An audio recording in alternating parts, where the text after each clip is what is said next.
Oh, Nitpick. As the seasons change, so do our hearts. Some yearn for the memories of yesteryear and the touch of loved ones which have now become spirits in the dark. Haunting melodies flow from the tips of tongues, regretful words and promises left untold. What happened? My God! Did that lazy bastard miss Halloween again? Hey! I'm right here! Nintendo's all about changing it up. The theme you're going to encounter consistently throughout Nintendo's experience for E3. That theme is transformation. Sometimes this works well. Others, we got a new system coming out, yeah! Then we have Paper Mario Color Splash, yet another victim of Nintendo's experimentation.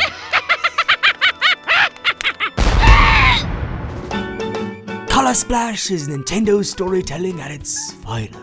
If by at its finest means we have a plot where Peach is kidnapped and Mario's tasked with finding shiny stuff to save her. Yep.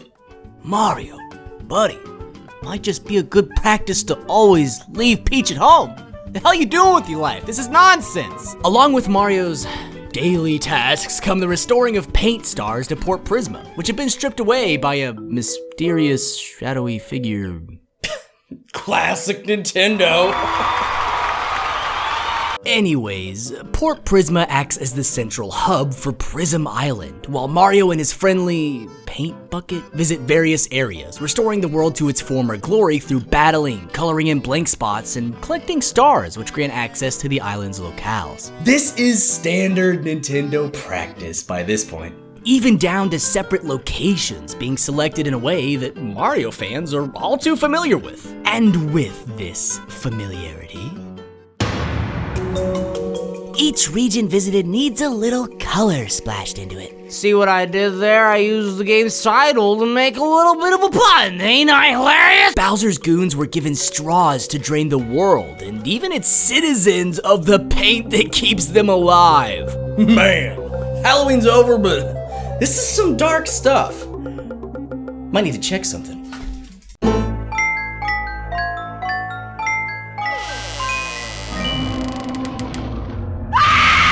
Looks like we still got some spooks left, folks. Each thwack of the paint hammer uses up a dab of ink from the ink gauge, but more can be found by pounding objects in the environment, such as trees, benches, windows, you name it.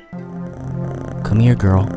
I'd praise Nintendo for the color spots mechanic, as it is addictive to fix each area, but we've already seen this executed before in Super Mario Sunshine back on the GameCube. Heck, as you restore more of Prism Isle, the music even changes and gets more upbeat, just like Delfino Plaza, growing brighter with each shine collected.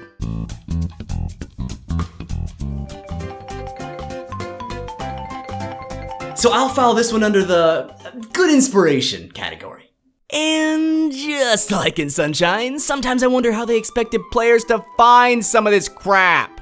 See any colorless spots in this area? No? No, I don't see any spots. Until I came back and realized that a few of these tiny bricks needed to be hammered. What the shit? Color Splash is filled with situations like this, where trying to 100% certain areas can turn into a huge headache. And don't even get me started on those completely random Rochambeau shit tournaments. Huh. Speak of the devil.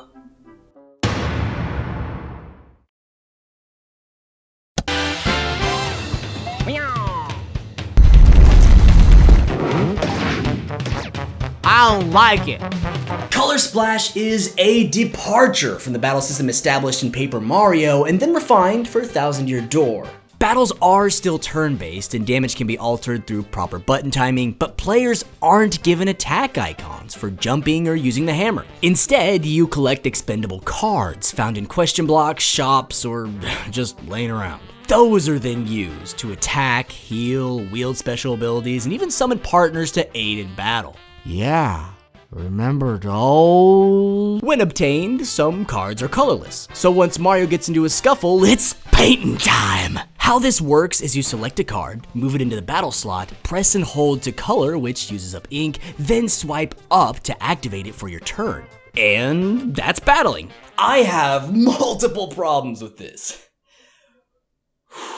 Money plays a huge role in Color Splash. Probably too huge. Since cards are finite, Mario often finds himself returning to town for shopping sprees! An issue with this is almost any needed card can be purchased from these stores, minimalizing and, in some cases, eliminating the need for exploration. An easy fix would have been to always make cards found in the wild better than any that can be purchased in town. Not only that, you never run low on money in this game. Multiple times I reached the coin limit cap of 9,999 without even trying, leading me to intentionally head to town and purchase the most expensive cards just because I could, which made a joke of every enemy encounter.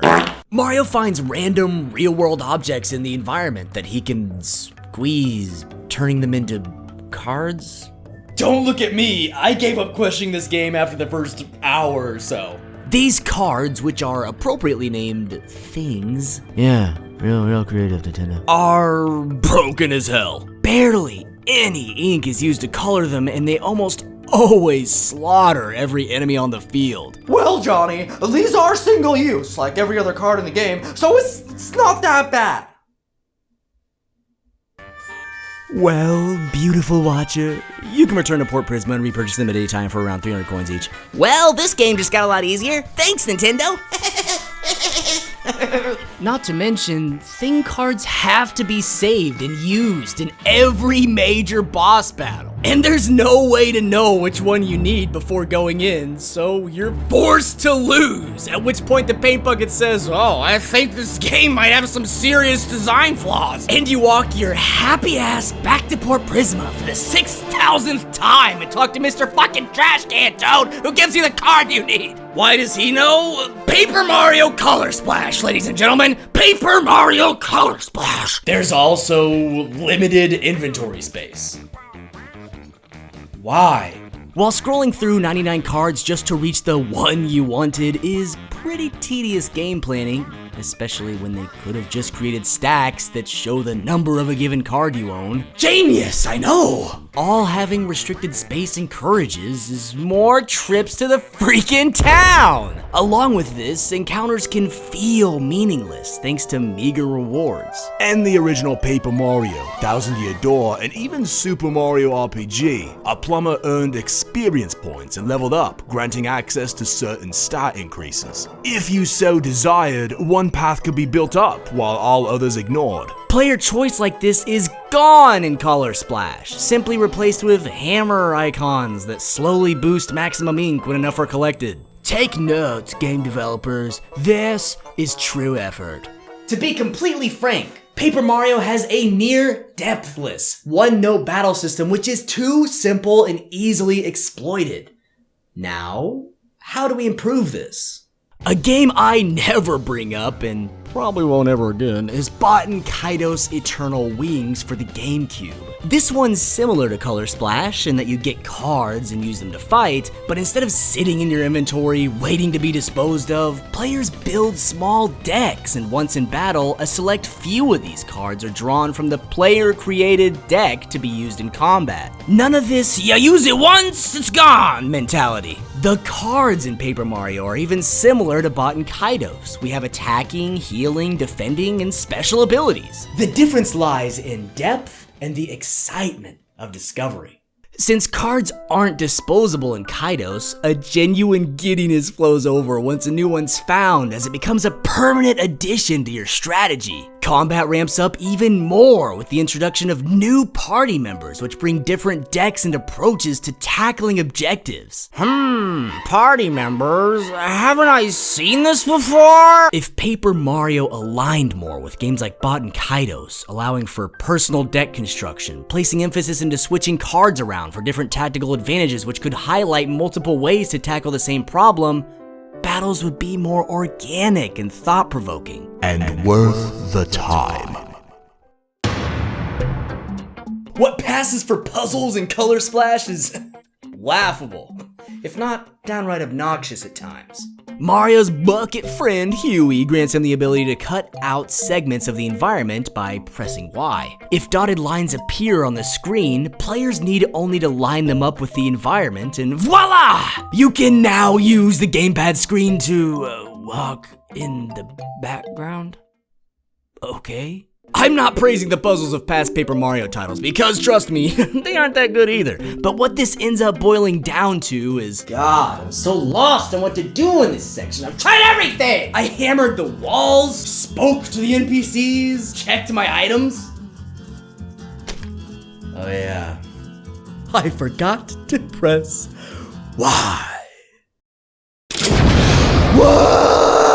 Other wretched examples include hitting a red question block, which grants Mario the ability to unfurl things by smacking them with his hammer. These are not puzzles. At their best, they distract from the mindless combat, but at their worst, they're a complete waste of time. I'd take the puzzles in Zelda 1 over this garbage.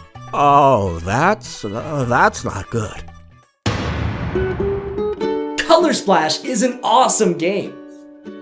No, really, I'm not being clever. Despite major flaws with the battle system, amongst other things, this is a Paper Mario gamers can be proud of. The plot is standard, but the endless wit and humor spread throughout your journey on Prism Island makes the trip more than worthwhile. The soundtrack and visual design are top-notch, crafting a treat for the eyes and ears with each new area explored. And even with the battling stripped down to its almost bare essentials, it's still bearable. I guess you could say I'm pretty torn up about this one, right? Maybe I should cut it out? Nitpick out.